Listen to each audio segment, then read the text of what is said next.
You are listening to the Nightly News Podcast, the voice of the Knights.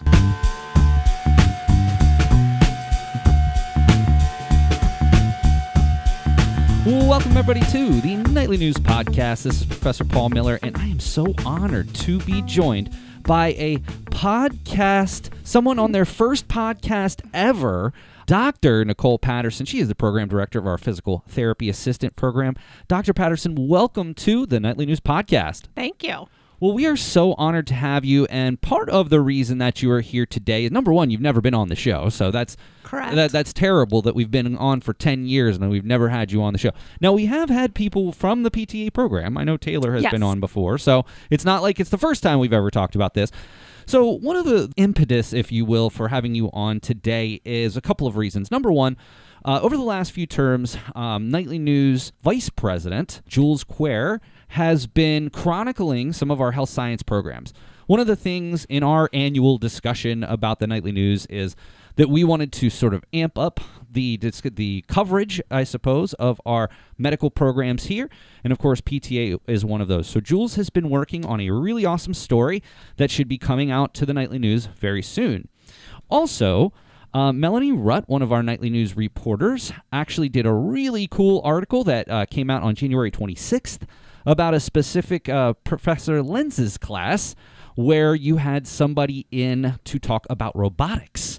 So we can talk about that a little bit as well. So two big stories about the PTA program on the Nightly News this term, and that's part of the reason why we're having you. But again, welcome, and let's start off with just a little bit of a discussion about the PTA program for maybe anyone out there who might be interested in this line of work. Sure. So the PTA program has been around for quite some time. We've been accredited by CAPTE, which accredits all PTA programs, since 1988. Did I ever show you the newspaper article? It was so do you remember when we did the archiving project? Yeah. We had a newspaper article, I think from 1988, that was talking about the accreditation. And if you've never seen this, I got to make sure that you get it after the show, because we found a ton of really cool stuff. God bless Noah for going through a box full of just old archival things. But that was why, and I'm so sorry to interrupt you, but I had to say that because that was one of the things that stuck out. I'm like, this is really cool. I guarantee somebody wants to see this. Yeah. So we've been around for quite some time. I've been here for quite some time, almost 20 years now, which is crazy to me. But I've been kind of in all the roles, so I feel like I know the program pretty well. I've been an internship coordinator, a professor, and now the program director. And so it's a really good program. It's great that we have a lot of flexible options that we can offer students, and having both a day and an evening program. And it's also really nice that the whole college is accelerated, which is a huge selling point for a lot of our students. The ability to get in and get a degree relatively quickly and be out in the workforce. Well, what's really interesting, too, about that is I've had a lot of PTA students in my Com 101 class, either on ground or online, and I have an assignment where I ask them about what it is about Central Penn and why they chose to come here. And almost, of course, there's never 100%, but let's just say a significant portion of those individuals talk about the fact that this is an accelerated program. I mean, realistically, a student can come in here and is it like 6 or 7 terms they can finish with an associate's degree and already have experience too, because you have them, if I'm not mistaken, do 2 different fieldwork experiences? Yeah, actually, it's 3. One's a really short one, just a 2-week internship, and then they do 2 back-to-back 7-week internships once they finished all of their coursework. So, yeah, I mean, depending on whether you go day or evening, and then the number of transfer credits that a student brings in, generally, with no transfer credits, coursework in about 18 months, and then internship after that. If you bring in a degree already or enough transfer credits, you could get through the coursework in as little as 12 months during the day. That's just incredible. And in today's day and age where there's a lot of just general discussion about the value of higher education, I mean, there's no way that 1 year is not an attractive option to maybe a variety of people, not only just our traditional college age population, but also our non-traditional population. Mm-hmm. If you're willing to, and you're sold into PTA, and maybe you have some other credits from somewhere else, to come here and to be able to, in a year, be through a very competitive and respected program, already have some experience because of the placements, and then get out. And the job market seems to be really, really strong for PTA students as well. It's amazing right now. I mean, literally, we have 100% employment rate. That's unreal. If you graduate and you want a job as a PTA, you'll be able to find one. And that's just in today's day and age, seriously, with artificial intelligence clouding the job, market, to know that you're going into something with a very, very high placement rate, a year to a year and a half in and out. I mean, that's just absolutely incredible. Congratulations on having such a wonderful program. Now, just a small comment before we move on to a couple other things I wanted to talk about. One of the discussions I've had with a lot of PTA students, again, I often have them talk about why they came here and sort of a memory or a reason that clicked in your mind about why you wanted to pursue this. A lot of the students, again, this is just anecdotal, but a lot of the students who I've spoken with were often either current or former athletes who maybe in high school went through a significant injury and then went on and had a great experience with a PT and then said, man, this is great. Like, I actually want to help people. So have you noticed that that's a similar sentiment from some of your other students? Absolutely. So whether it's themselves or maybe even a family member where they've seen that they've gone to therapy and witnessed some of that. I mean, not only seeing the improvement and that part of it, but just being in that environment. A lot of people realize, I mean, therapy for the patients is not always fun. So as practitioners, we try to make it as fun and lively as we possibly can. So it's usually a pretty cool environment to be in. And I think once you're in there and you see that brings a lot of people into this field. One of the things that I always try to talk to my students about, I always try to get them past money. Of course, we do a job to make an income to pay our bills. I get Absolutely. that, and that is important. However, when you're thinking about a career and you're a 18, 19, 20, 21-year-old, a lot of times money is that drawing force. Like, I want to enter this field because I'm going to make a good living. I try to talk to them more about passion and about caring about your career. And then, if you're passionate about what you do, the money will come. Mm-hmm. I wonder if because you're in a healthcare-related industry, that you have those similar conversations with people about how important it is to actually want to do this versus that 100% job placement rate or obviously PTs get paid well, right? So that's my question is, how much do you speak with your students about having that passion and enthusiasm for caring for people who are frankly injured? Sure. I think we talk about it all the time, a lot, in almost every single class. Being in healthcare in general is not always for the faint of heart. I can imagine. You have to be dedicated. You have to be empathetic. You have to be willing to go kind of above and beyond for your patients. And I think that's why everyone kind of enters the field. Everyone wants to do that. Everyone's willing to do that. And then again, that rewarding feeling when you see that happen is what you get back for that dedication. But yeah, absolutely. You have to love doing this in order to kind of show up every day. I will never forget this. A couple years ago, I really injured myself badly, and I didn't know what to do. I didn't really know how I injured myself. Anyway, I remember you were in West Wing, and I came down and talked to you, and I said, Nicole, please tell me if this is like not cool, but I really hurt myself. Like, do you have any advice? Like, I felt so bad bothering you. Like, you were like, what are you talking about? Like, no, of course. And then you told me that, most likely what was wrong and told me that I needed to, go to get physical therapy. And I did. So basically what happened, just really briefly, is I partially tore my bicep tendon, which was not fun. And it took 8 months to resolve. And they wouldn't give me an MRI. And anyway, so I ended up going to get physical therapy, and I'd never done it before. And I've fortunately been very, very lucky in my life that I haven't had a lot of major injuries. But the reason I'm bringing this up is I got to tell you, it was an amazing experience.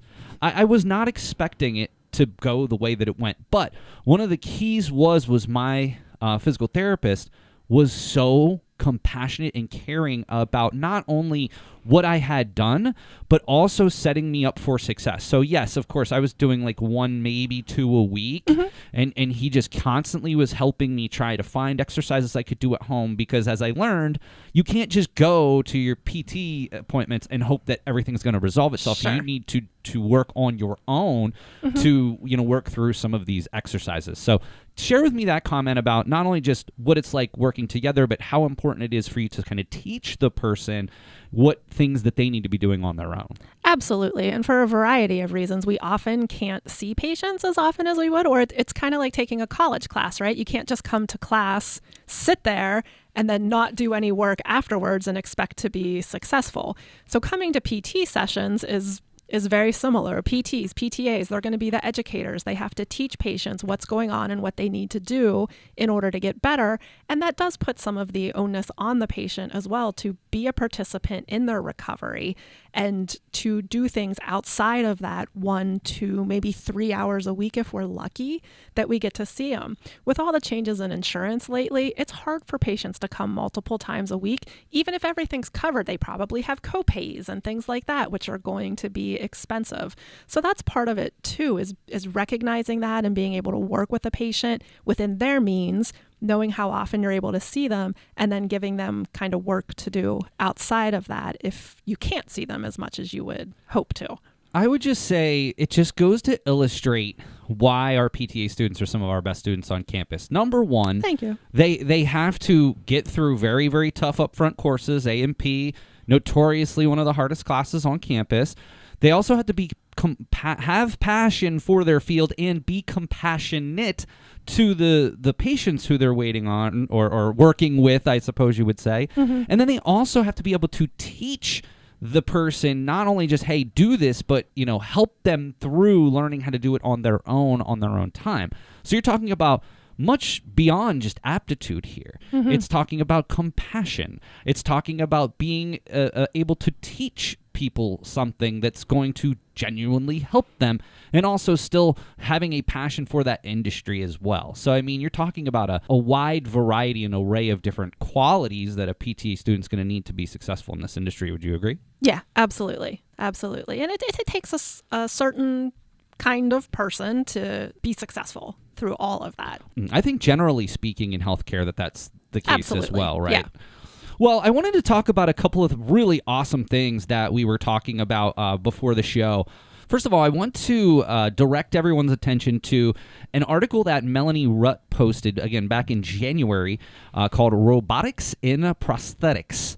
And this was about a class taught by Professor Lenz that had Jason Koenig from a local organization who came in to speak about different parts of prosthesis. So tell me a little bit more about, again, I know this wasn't your class, but you are aware of this. Yes. Tell me a little bit more about how Jason got involved with this class and why Professor Lentz thinks that this was, a wonderful use of class time in terms of where PTA is going in the future. This is a relationship that was built a little while ago. My son's soccer coach actually works at Ability Prosthetics. Okay. And so I got talking to him. He came in when I taught the class, and then over the years it's morphed, and Professor Lentz teaches it now, and we have Jason coming in instead.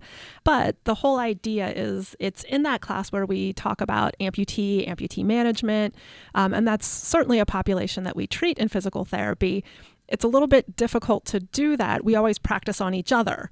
We don't have anybody with amputations and things like that. So by bringing in someone from outside, he's able to bring in a variety of different prosthetics, show them some of the latest technology that's out there, so that they get to see things that they might not otherwise get to see. And bringing that in here to them on campus when they're already here is just a great opportunity for them. Speaking of technology, I mean, maybe it's about prosthesis or maybe it's in other areas. Where do you see the biggest growth in PT through new technology? Oh, that's a great question. That's definitely one of the areas with prosthetics, with any type of really assistive device. So that could be like wheelchairs, especially like the power chairs and things like that. Anything I think that we can use this for in order to help increase a patient's independence which again is usually always our goal in therapy. So there's been a lot of cool kind of new innovative ways to integrate this into PT. Yeah, and I mean, one of the things that I'm always working with my students on is always looking to the future, because I don't care what industry it is, you need to know what's happening now, but also where we could be going. So I love that you're, integrating the technology component into your classes.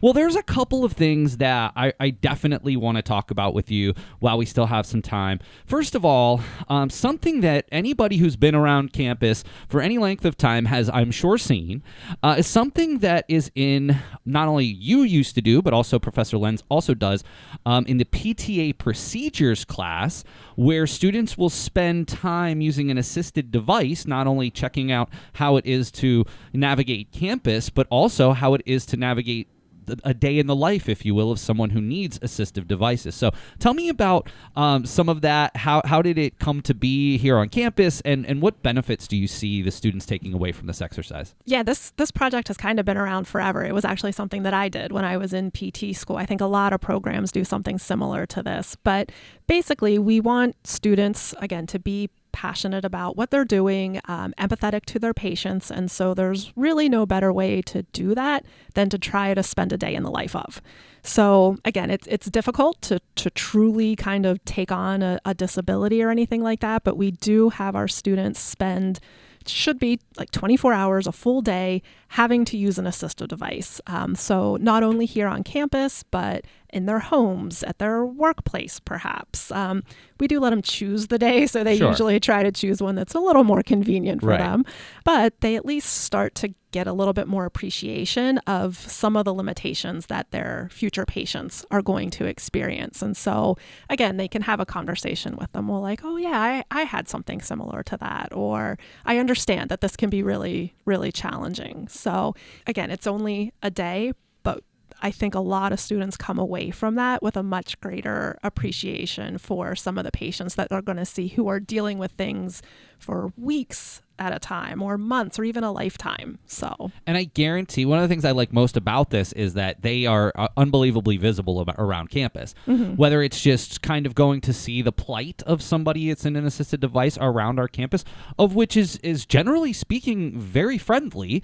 But I think when you go through it, maybe on a surface you think it is, but maybe there's some nuance there that of some things that provide to be a challenge. So, but I love seeing them out on campus, especially on a nice spring or summer day, going around campus to try to just understand like that, to that point, that day in the life of somebody who is in that, whether on the short term or long term. Well, another thing that I wanted to talk about, Nicole, was something that you had brought up about a collaboration with Messiah University. Tell us a little bit more about this collaboration and what benefits the PTA program sees because of this collab. Sure. So for the past couple of summers, I have taken a group of PTA students, usually the ones who are a little bit further along in the program, to Messiah College for usually it's about a half day worth of learning. And we meet with the PT students there. The PT students are about to finish up the program there. And so we do like a little learning experience with them, just kind of like an educational, what's the difference between a PT and a PTA? We play a little true-false game with them. A PT can do this, a PTA can do that, because I think sometimes we're so embedded in teaching the PTAs what PTAs do and the PTs what PTs do, we don't always know what the other person is doing, and we're about to send them out into clinics where they're going to be working with each other every single day. So it's just some good exposure to learn a little bit from each other as to, well, these are some of the things that I'll be doing, these are some of the things that you'll be doing, and we can work together a little bit better in this way. We also have them do like some cases, which is more designed to help them communicate with each other and communicate in a professional way, kind of putting them in situations where, this might be a little uncomfortable to talk to somebody else about, but we're going to do it in the safe space and with a group so that when we do get out there, we can hopefully have some of those conversations with our coworkers. What I love about this, and hopefully it's sort of an unintended side effect of this, is this also serves in a sense as maybe a mini mentorship / networking type of situation. I hope that the students take advantage of getting to know some of these PTs and reach out and ask for, a contact or maybe follow up on LinkedIn or something like that. To me, that's where obviously just the experience itself is valuable and probably very, very memorable for these students. Anytime we can get students outside of our standard classroom, it's going to be a memorable experience. But just the ability to not only work with people who are a little bit further along that might be able to provide some advice, but also being a sort of a mentor, being a network.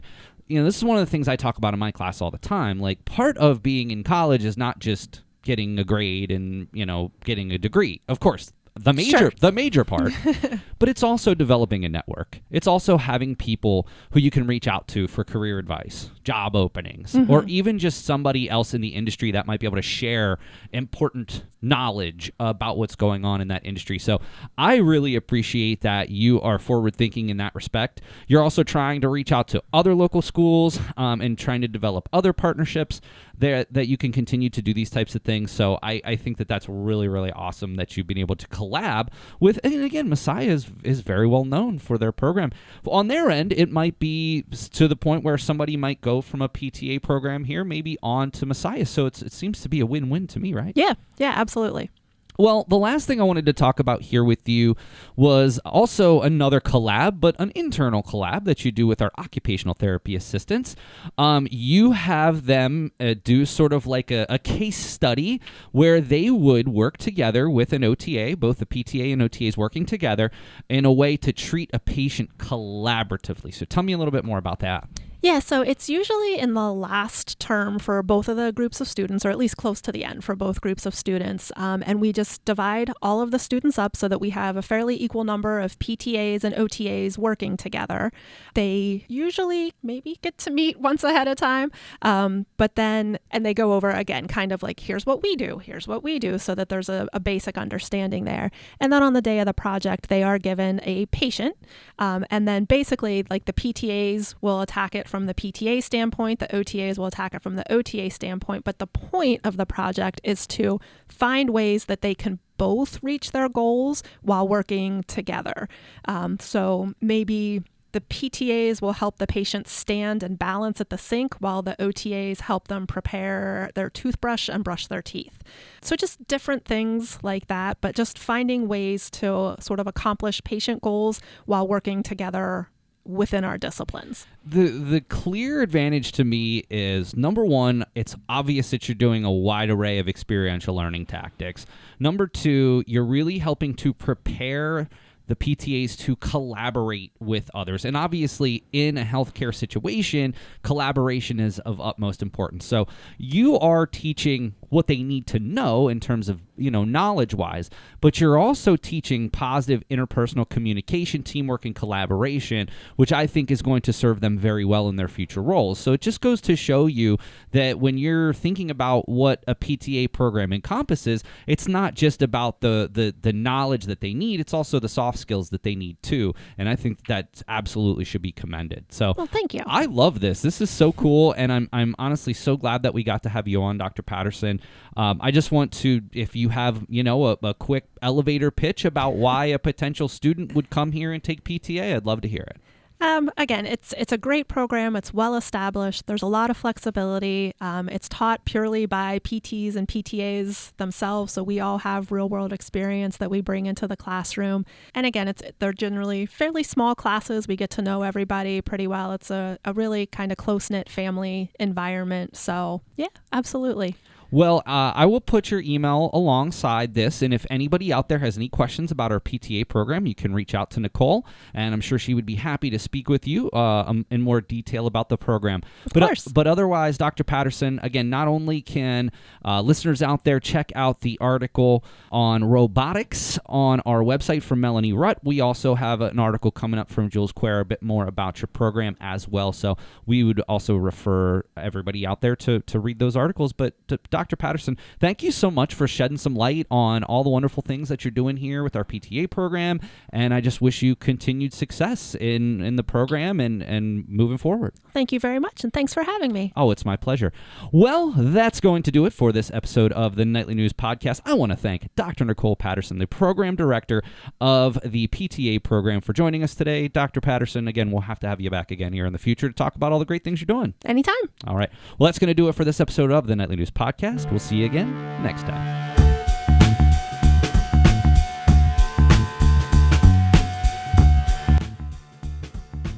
Hey guys, it's Community Relations Coordinator Curtis Volker, and you're tuned in to the Nightly News Podcast.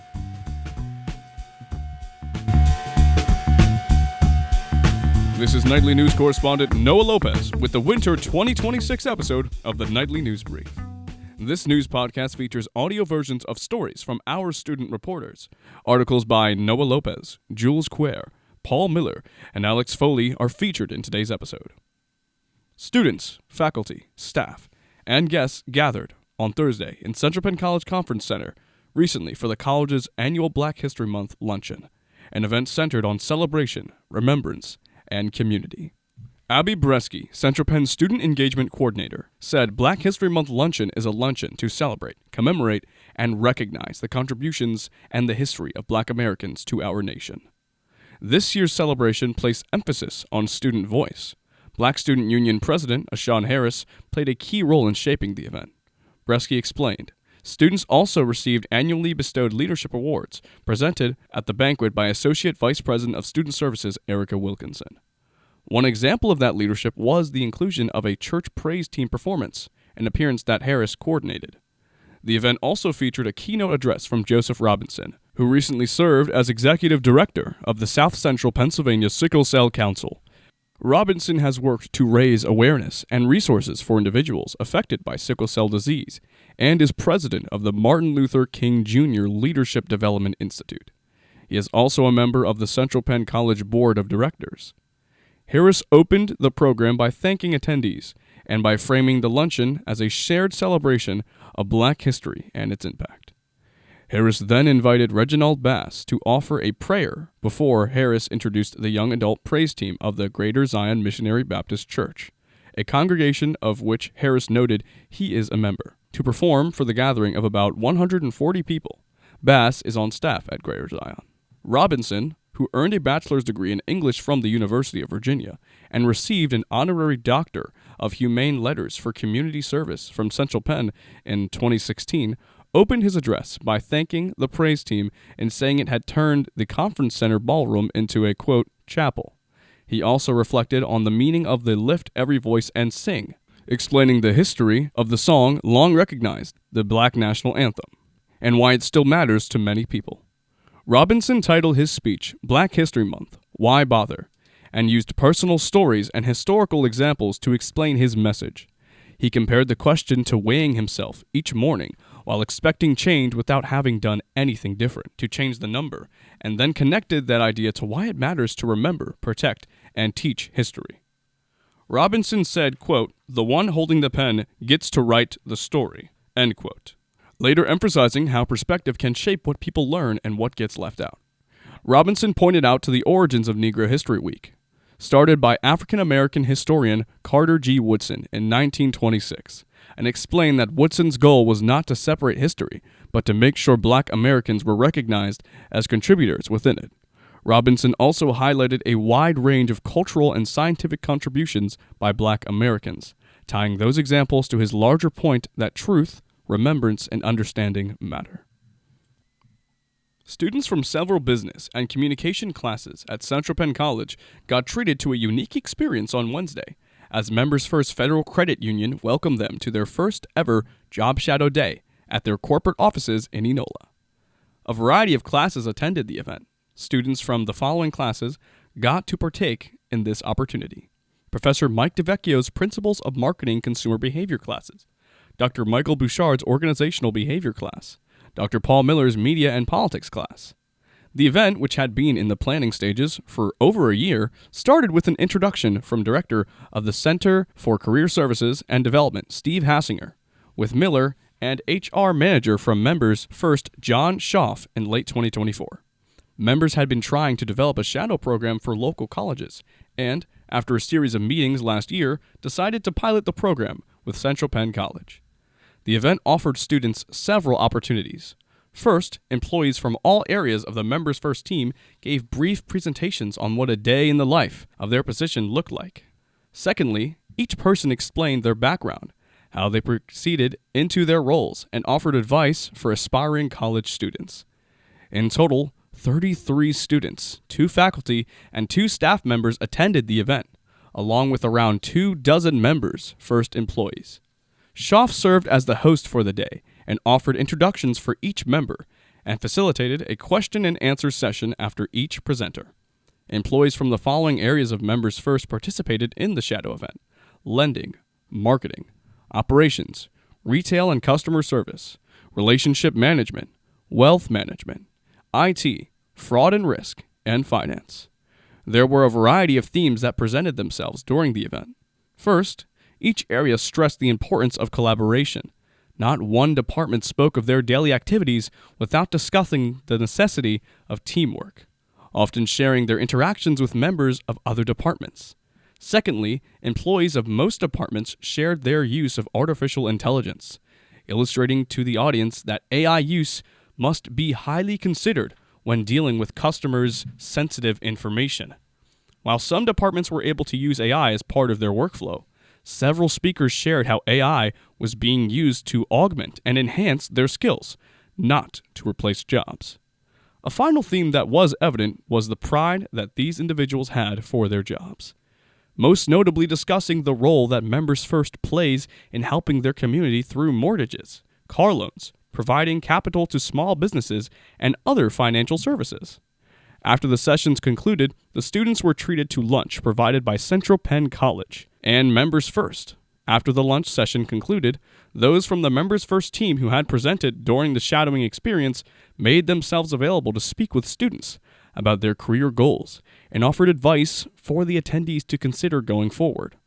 During the event, many students connected with speakers via LinkedIn, asked poignant questions related to their career goals and how to break into the business world, and took advantage of the time at the end of the event to network with one of about 20 Members First staff members who made themselves available for the networking hour. What was so unique about this experience is that it is rare for a major company to pull back the curtains into what a typical day looks like in every department, also illustrating the need for cross-departmental collaboration and understanding the needs of the customers that a company might serve.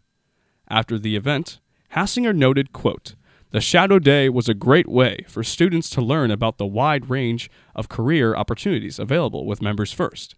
It was particularly impressive that the presenters were vice presidents and other leaders of departments who took time out of their busy schedules to engage with our students." End quote.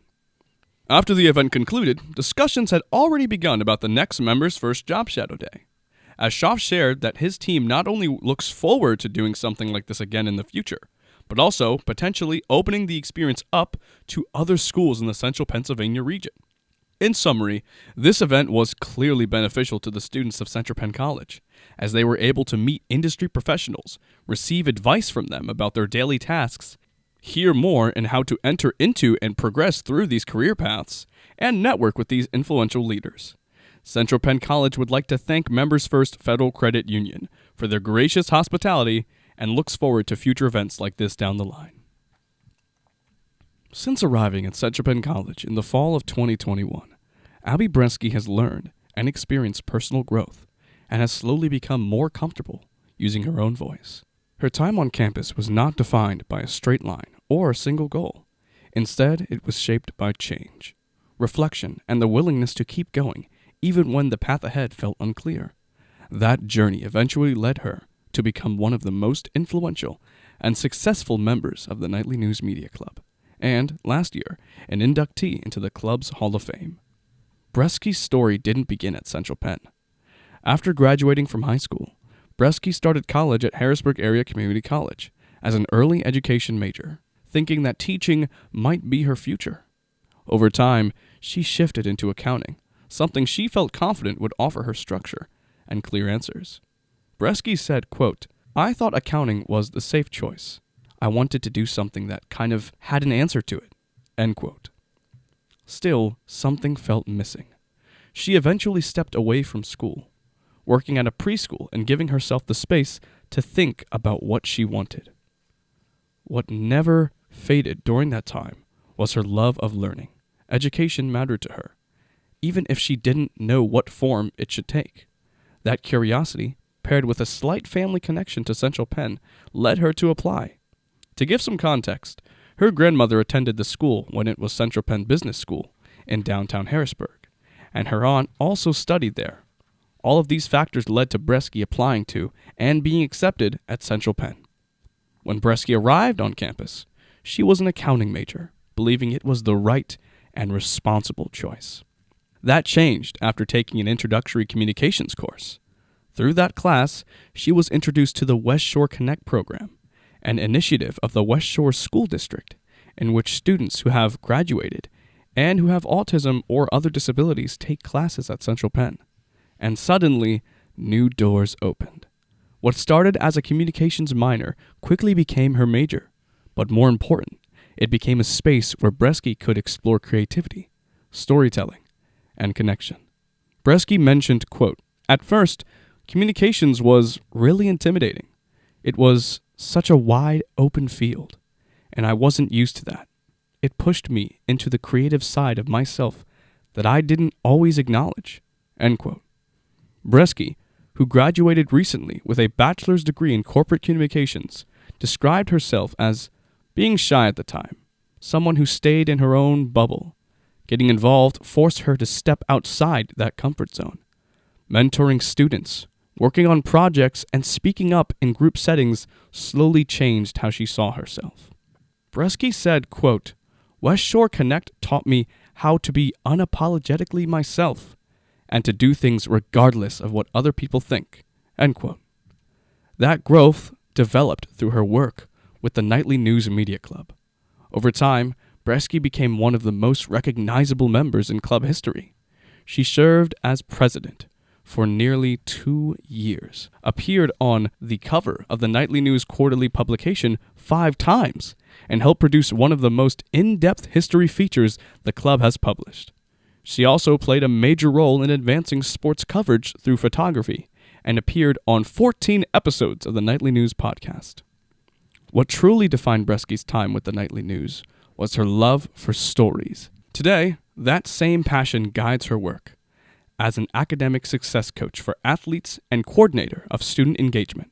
Bresky supports men and women athletes, helping them navigate academics, eligibility, and campus life. More than anything, she said she values being present and approachable.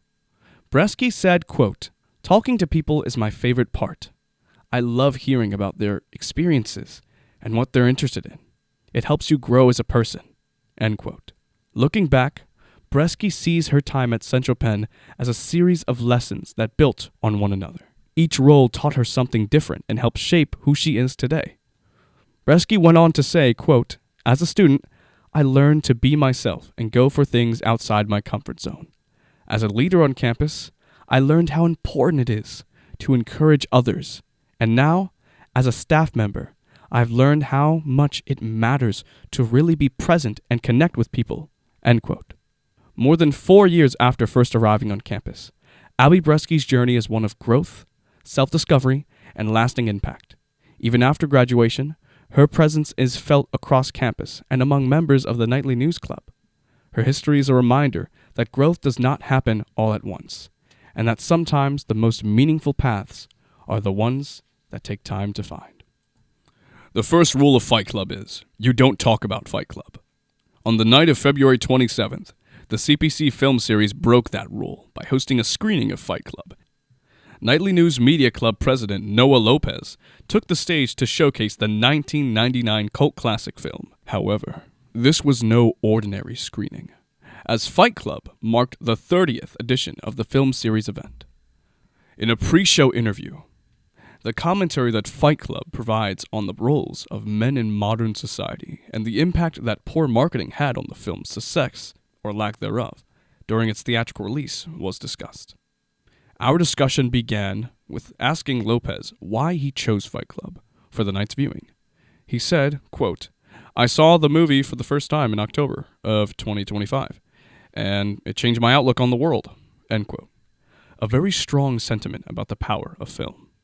During his presentation, Lopez explained how Fight Club is less about the fighting and more about making a commentary on the ways that materialism encourages conformity, how damaging emotional suppression can be, and the lengths people will go in order to find their place in this world. He explained how the film explores the ways that modern culture can pressure men into repressing their emotions, and how those attitudes have led to an internet subculture that glorifies a toxic relationship with masculinity. As Lopez concluded his presentation, the theater was met with a startling scene. The film's unnamed narrator is caught atop a skyscraper with a gun to his mouth. The scene quickly flashes back. At the beginning of the film, our narrator serves as a representation of the monotonous life of an office worker. His attitude conveys a sense of feeling insignificant, and he comes across as disassociated from the world around him, despite being the main character of the film. His appearance is rather unremarkable. He appears as an archetype of a silently depressed office worker, and the film's dull color scheme only adds to that melancholy feeling. The unnamed narrator suffers from insomnia, which his doctor believes is caused by deeper emotional repression. As an outlet for his emotions, he begins attending support group meetings for diseases he does not have. The narrator's need to go to such extreme lengths just to feel some amount of emotional expression and validation speaks both to the overarching theme of Fight Club and how much pressure many real men are under to conceal their feelings. During the pre-show interview, Lopez explained, quote, "The film sparked a conversation about masculinity as a whole. At the time that Fight Club came out, jobs were really shifting from hard labor to office jobs. Men had to make the shift, and I think that affected the mental state of a lot of men back then," end quote. During his presentation, Lopez talked about how this pressure has led to a rise in a subset of online influencers who promote unhealthy attitudes, glorifying men's emotional repression as an example of peak masculinity.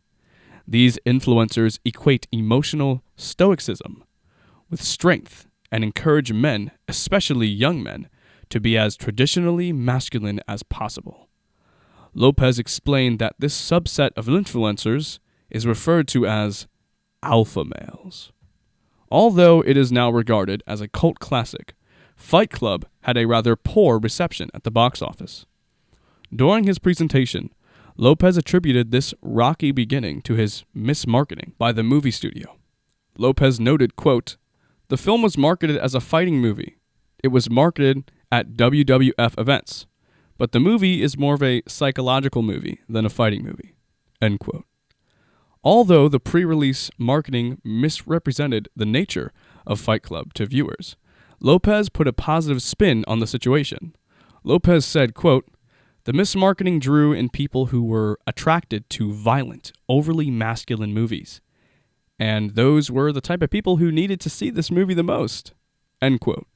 Lopez concluded, quote, "Hopefully people will walk away asking, what is the movie actually trying to say?"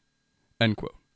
The CPC Film Series event was attended by about 30 people, many of whom had never actually seen the film before.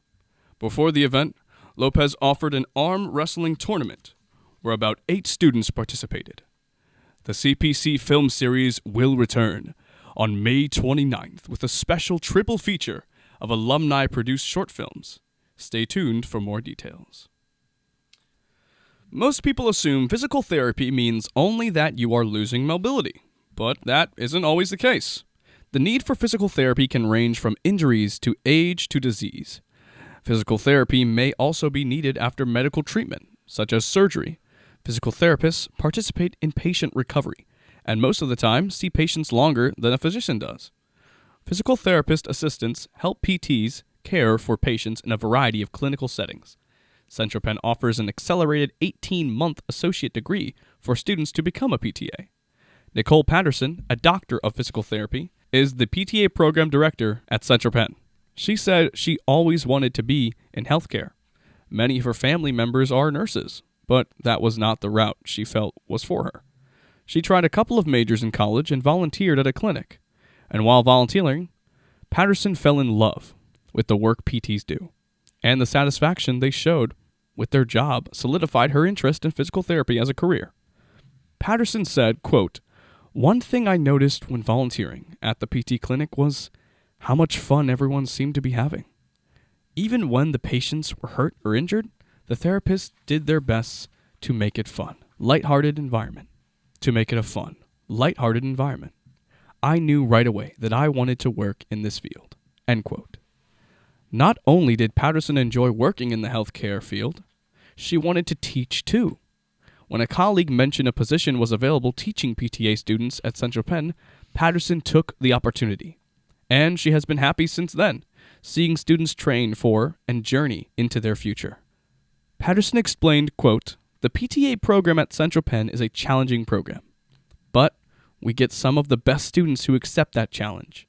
Our students are dedicated, hardworking, and truly want to help people." End quote. The program has two options: day classes for 6 terms plus an internship, or evening classes for 7 terms plus an internship. Both options are in accelerated 11-week terms, making it relatively quick for students to enter the PTA workforce.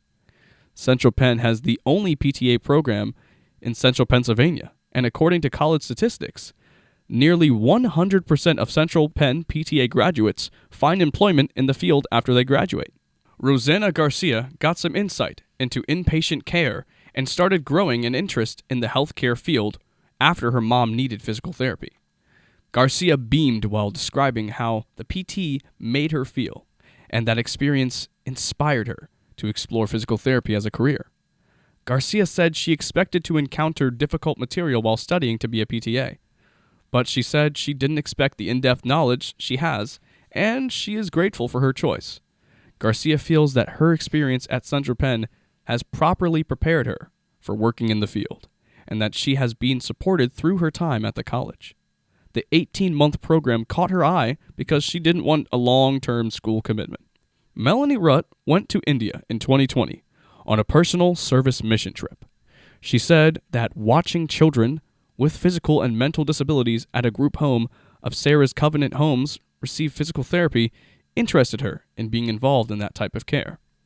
Rutt followed through with Central Penn's PTA program and has learned about disease symptoms and changes to the body that PT addresses. She said she appreciates the new information and is looking forward to a future in pediatric care. Rutt said, quote, "I like how I am not just given information and expected to memorize it. They want us to know why things work the way they do and use critical thinking." End quote. As a child, Landon Burns ended up with sports injuries that required physical therapy. His experiences inspired him to pursue a healthcare career. He had experience as an aide in a clinic and moved on to Central Penn's PT program. Burns said he feels confident about his decision and plans to start in general PTA work in a clinical setting and maybe then move into a specialty. The students are satisfied with their choices and are eager to begin their careers assisting physical therapists and patients. This has been Noah Lopez with the Winter 2026 episode of the Nightly News Brief.